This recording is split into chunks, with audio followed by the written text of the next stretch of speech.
नमस्कार, नादी विशेष में आपका स्वागत है। मैं हूं आपके साथ अभिनय सिंह चौहान। मध्य प्रदेश में दूषित जल के मामले लगातार बढ़ते जा रहे हैं, जहां हर साल लाखों लोग दूषित जल से जनित बीमारियों से प्रभावित होते हैं और इनमें से कुछ लोगों की मौत भी हो जाती है।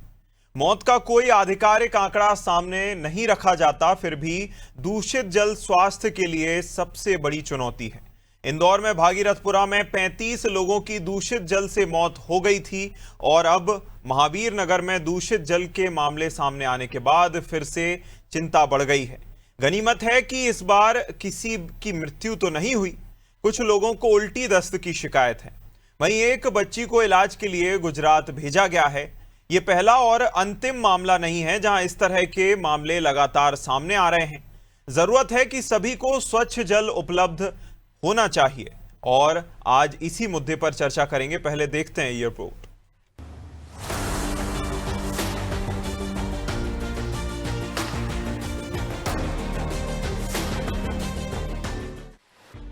मध्य प्रदेश में दूषित पेयजल और उससे फैलने वाली जल जनित बीमारियां गंभीर सार्वजनिक स्वास्थ्य चुनौती बन चुकी हैं। डायरिया, टाइफाइड और हेपेटाइटिस जैसी बीमारियों के कारण हर वर्ष बड़ी संख्या में लोग प्रभावित होते हैं, जबकि अनेक मामलों में जान भी गंवानी पड़ती है। हालांकि राज्य में इन बीमारियों से होने वाली मौतों का कोई एकीकृत आधिकारिक आंकड़ा उपलब्ध नहीं है, लेकिन विभिन्न स्वास्थ्य रिपोर्ट और हालिया घटनाएं स्थिति की गंभीरता को उजागर करती है।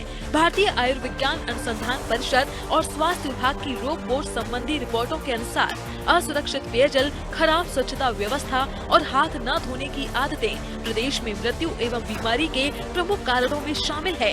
नियंत्रक एवं महालेखा परीक्षक की रिपोर्ट के मुताबिक भोपाल और इंदौर में 6 वर्षों के दौरान दूषित पानी से जुड़ी बीमारियों के 5.45 लाख से अधिक मामले दर्ज किए गए।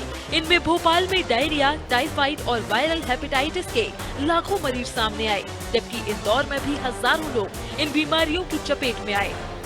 हाल ही में इंदौर के भागीरथपुरा क्षेत्र में सीवरेज का पानी पेयजल पाइपलाइन में मिलने से गंभीर स्वास्थ्य संकट उत्पन्न हो गया।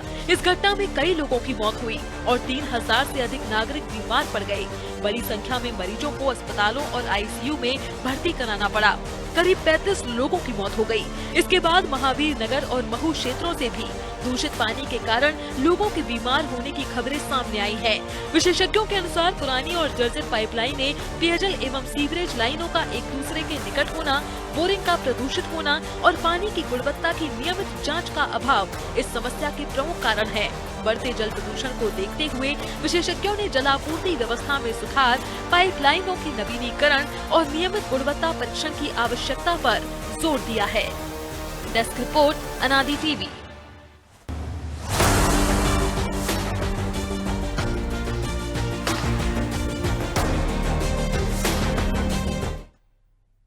और इस जानलेवा दूषित जल की जमीनी हकीकत जानने के लिए मेरे सहयोगी इंदौर से जुड़ गए हैं योगेश राठौर।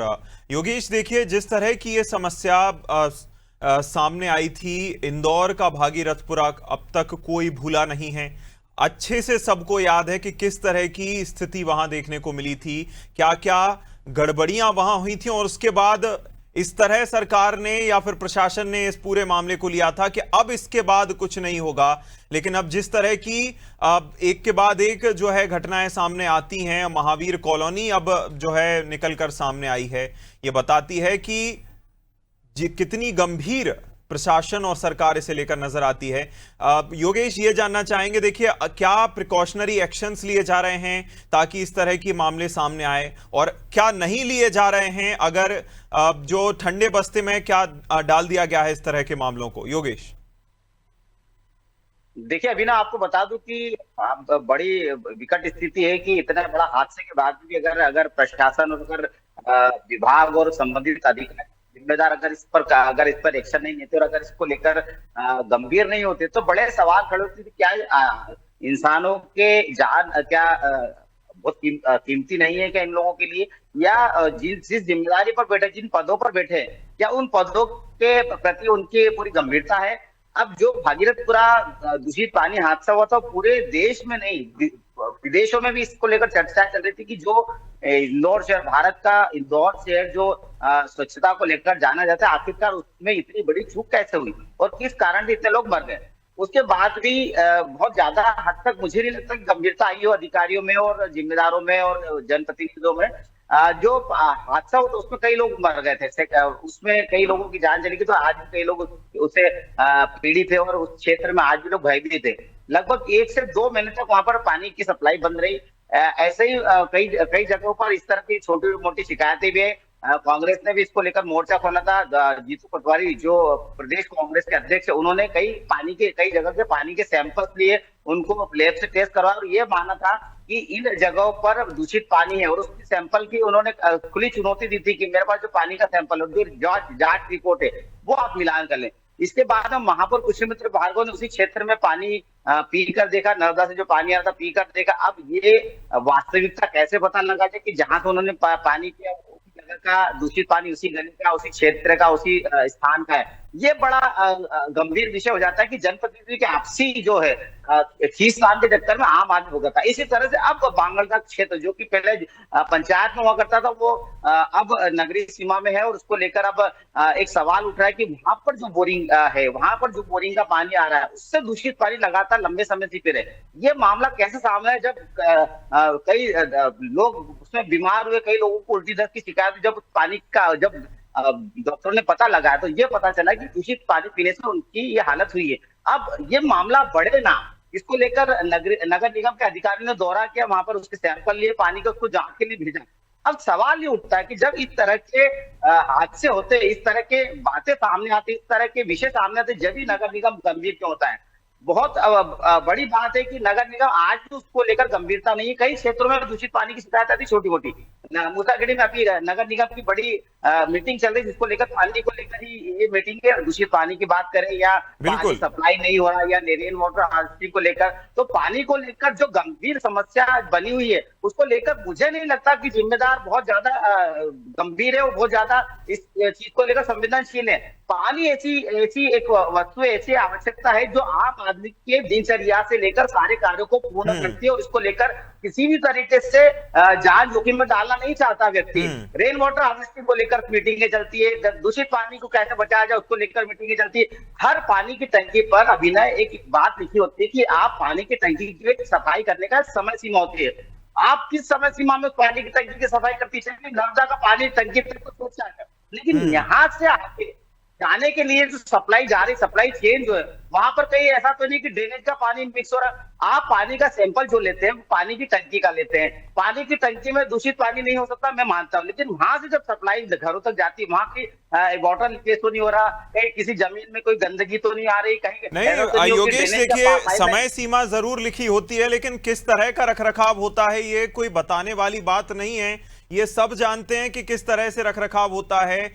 निजी क्षेत्रों के जो निजी क्षेत्रों में भी जो टंकियां होती हैं, उनमें भी जब कहा जाता है कि देखिए दूषित पानी आ रहा है, तब जाके कहीं साफ सफाई होती है। और ये हमने भागीरथपुरा में बड़े ही देखा था कि कैसे ड्रेनेज या फिर जो सीवर का पानी है वह मिलकर लोगों के घरों तक पहुंच रहा था, और जिसने क्या तबाही मचाई वो अब तक सबके ध्यान में है। ललित जी हमें ज्वाइन कर चुके हैं। ललित जी, आपका पहले तो बहुत स्वागत है अनादि टीवी पर, और ये जानना चाहेंगे ललित जी, देखिए जिस तरह का भागीरथपुरा में मामला सामने आया था, और अब महावीर कॉलोनी में हम देख रहे हैं कि सीवर का पानी मिल जाता है, या फिर लोगों को कई जगह तो पता भी नहीं चलता कि वो जो पानी पी रहे हैं वो दूषित है या क्या है। मतलब रखरखाव को लेकर इतने ज्यादा सोते रहते हैं अधिकारी कि उनको फर्क भी नहीं पड़ता कि किसके घर में पानी पहुंच रहा है, साफ पहुंच रहा है या नहीं पहुंच रहा है। ऐसे में क्या जो आप जैसे समाज सेवक हैं या समाज से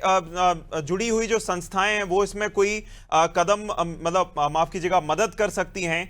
क्योंकि इस तरह की लापरवाही और बदहाली देखने को मिलती है कि अभी कुछ समय पहले भागीरथपुरा देखा हमने, लेकिन अब फिर से महावीर कॉलोनी।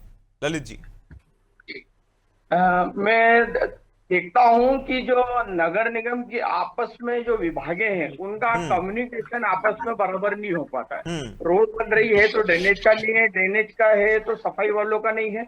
इसके कारण वो जो दूषित जल है वो आपस में मिलके और नलों में पहुंचता है। हम जैसे समाज सेवी, हम जो समाज से संस्थाएं चलाते हैं, जब ऐसी घटनाएं होती है तो उन क्षेत्रों के लिए हम पीने का पानी या उनके लिए वाटर कैन वगैरह सब व्यवस्थाएं करते हैं, और वो हम जब बाद में करते हैं। इसके पहले भी हम जहाँ जहाँ हमको लगता है कि ये शिकायतें आ रही है, हम जाके संबंधित विभाग में कार्रवाई करते हैं, संबंधित विभाग में बोलते हैं, हमारी जो कॉलोनी महावीर नगर उधर जाके बोलते हैं। और क्या है, नगर निगम के जो अफसर हैं या जो अधिकारी हैं वो बराबर इसको बड़ा ध्यान देते नहीं है, और ये दूषित पानी आ जाता है। दूषित पानी के कारण फिर क्या होता है, आपस में एक तो जब मोहल्लों में गंदा पानी आता है तो वो सोचता है कि वो जाएगा गंदे पानी में, तो इसके कारण हम लोग फिर आगे आते हैं और उनकी समस्याओं का समाधान भी करने की कोशिश भी करते हैं, हम बोल सकें। आमतौर पर जब आप जाते हैं तो ये भी जानना चाहेंगे ललित जी कि आप जब आमतौर पर अधिकारियों के पास जाते हैं तो उनका ऐसी समस्याओं को लेकर अप्रोच क्या होता है? अब जब इस तरह की घटनाएं सामने आ चुकी हैं तो क्या अप्रोच में कोई बदलाव आपको देखने को मिला या फिर कंप्लेसेंसी पहले जैसी?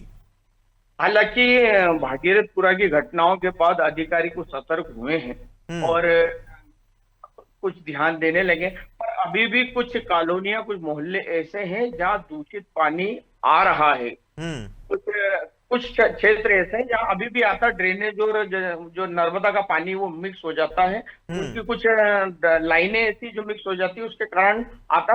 पर कहीं ना कहीं अधिकारी उन सतर्क हुए हैं भागीरथपुरा की घटनाओं के बाद।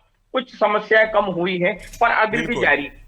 बिल्कुल, अब भी जारी है। हमें डॉक्टर विशाल मालवीय जी ज्वाइन कर चुके हैं। विशाल जी, बहुत शुक्रिया हमारे साथ, आपका जुड़ने के लिए बहुत स्वागत है। और ये जानना चाहेंगे, देखिए भागीरथपुरा में हमने देखा था कि लोगों की या तो किडनी फेल हो गई थी या मल्टीपल ऑर्गन फेलियर की वजह से लोग धीरे धीरे धीमी मौत की तरफ बढ़ गए थे। लेकिन अब जो महावीर कॉलोनी में सामने आया है कि लोगों को उल्टी दस्त जैसी समस्याएं होने लग गई हैं, तो क्या इस तरह की समस्याएं होती हैं जो है दूषित पानी की वजह से, और उनसे कैसे बचा जा सकता है? विशाल जी, अपने जो है माइक को अनम्यूट कीजिएगा, आपकी आवाज हम तक नहीं पहुंच रही है।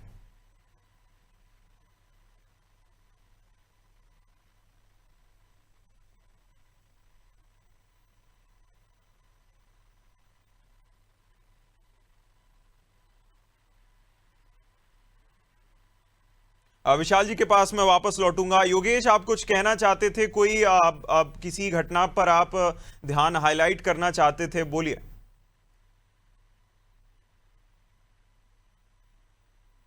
योगेश, अनम्यूट कीजिएगा।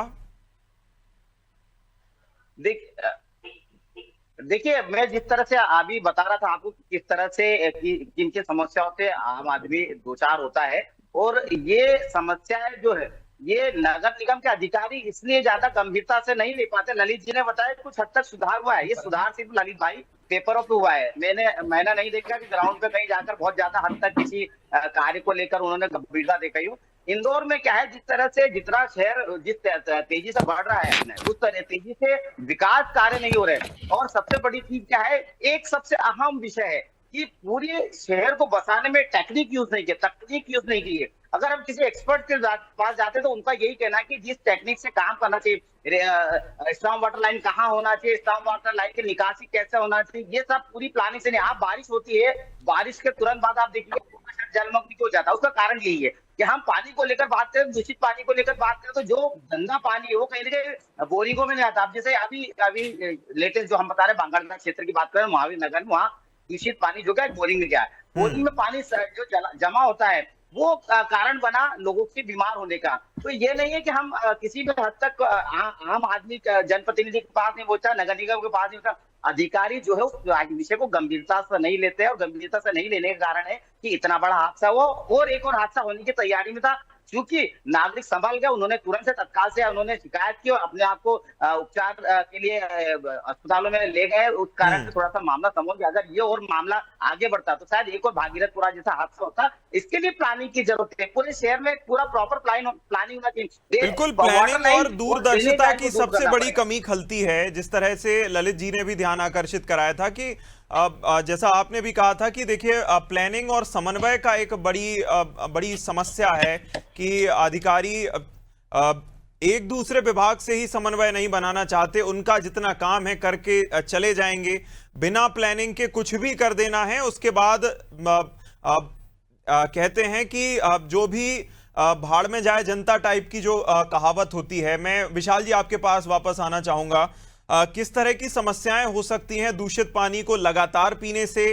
कौन कौन से टॉक्सिन्स या फिर ऐसी चीजें होती हैं जो कि इंसानी शरीर के लिए सबसे ज्यादा घातक हैं, चाहे हम भागीरथपुरा की बात करें और अब महावीर कॉलोनी की? विशाल जी।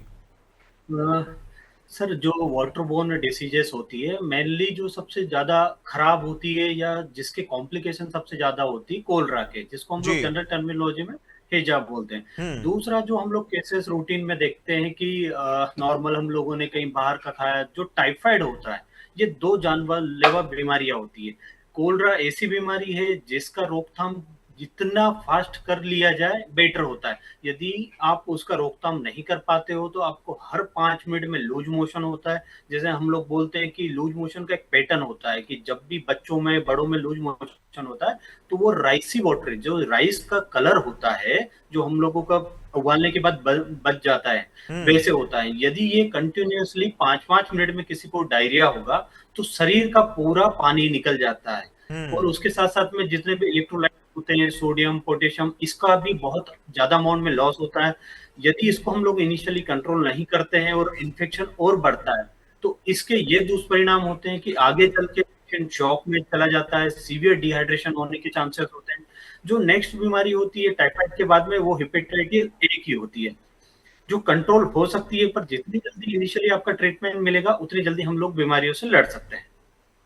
बिल्कुल। अब सबसे बड़ी बात यही है कि ध्यान उस समय लोगों को आ जाए या फिर पता उनको उस समय चल जाए जब उन बचाव की जो परिस्थिति बची रहती है। नहीं तो हमने जैसा देखा था जो कि भागीरथपुरा में हमने देखा कि लोगों को तब तक पता चला जब तक उनके या तो ऑर्गन फेलियर्स की बात आ गई या किडनी ही खराब हो गई। ललित जी, खराब हो गई जी। ललित जी, मैं आपके पास आऊंगा और ये जानना चाहूंगा, देखिए जागरूकता इसमें सबसे बड़ी बात है।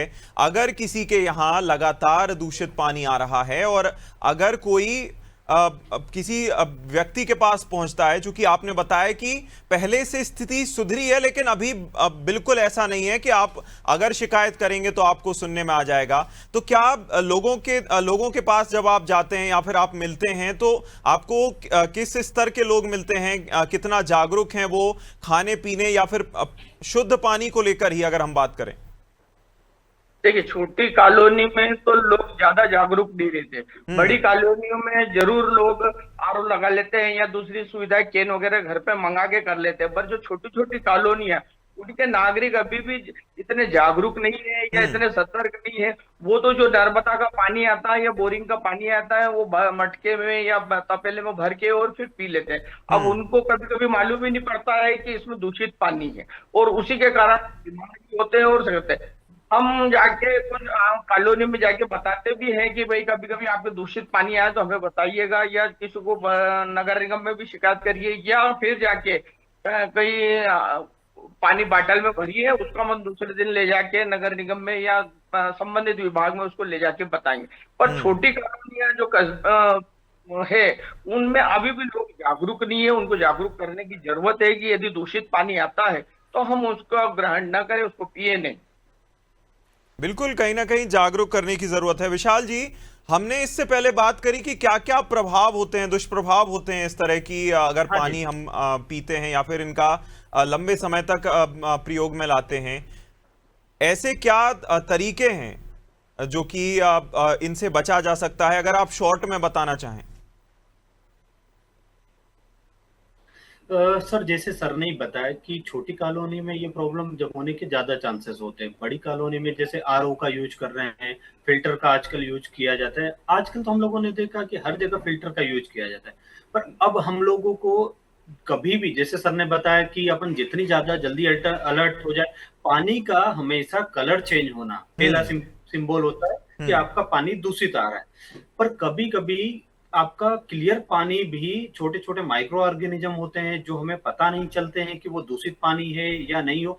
घर में किसी को भी यदि डायरिया होता है, वोमिटिंग चालू होती है, तो अलर्ट हो जाना चाहिए। क्योंकि हम लोग जब भी देखते हैं कि किसी को घर में एक को बीमारी हुई, टाइफाइड हुई और पता चला कि सारा घर बीमार हो गया, सबको एक साथ एडमिट कर दिया गया, तो सर पहला तो उपाय यही कि हम लोगों को दूषित पानी को जितनी जल्दी है उस पानी को हटाना चाहिए।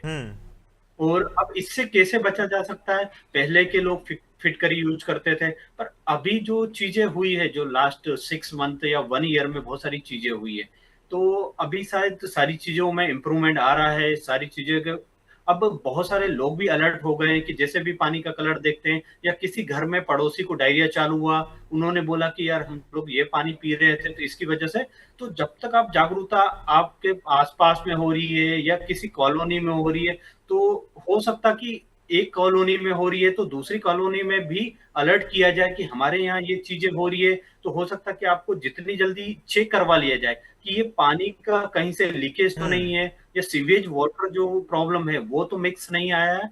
तो ये सारी चीजें अलर्ट रह के हमें करनी पड़ेगी सर। बिल्कुल, और प्रशासनिक कुंभकर्ण को जगाना उतना ही जरूरी है जितना जरूरी हमें खुद सजग रहना और जागरूक रहते हुए समय पर प्रिकॉशन करने की बहुत ज़रूरत है। बहुत अच्छी बात बताई विशाल जी आपने। इसी के साथ में ललित जी आपको बहुत शुक्रिया कहूँगा। विशाल जी बहुत शुक्रिया, और जो है हमारे साथ जुड़ने के लिए। योगेश बहुत शुक्रिया तमाम जानकारी हम तक पहुंचाने के लिए। जिस तरह की समस्याएं दूषित पानी से होती हैं, अगर उन्हें शुरुआत में ही थाम लिया जाए, जिस तरह की बीमारियां इससे होती हैं, अगर उनको पहले ही भांप लिया जाए, तो इस तरह की बीमारी से होने वाले जो लॉन्ग टर्म में दुष्प्रभाव है उससे बचा जा सकता है। और अवेयर रहने की, जागरूक रहने की सबसे ज़्यादा ज़रूरत है। और प्रशासनिक जो अमला है उसको तो समय पर सूचित करना और समय समय पर उसको सूचित करना, ये अपनी आप में बड़ी बात है। इस खास कार्यक्रम में फिलहाल इतना ही। आप देखते रहिए अनादि टीवी। नमस्कार।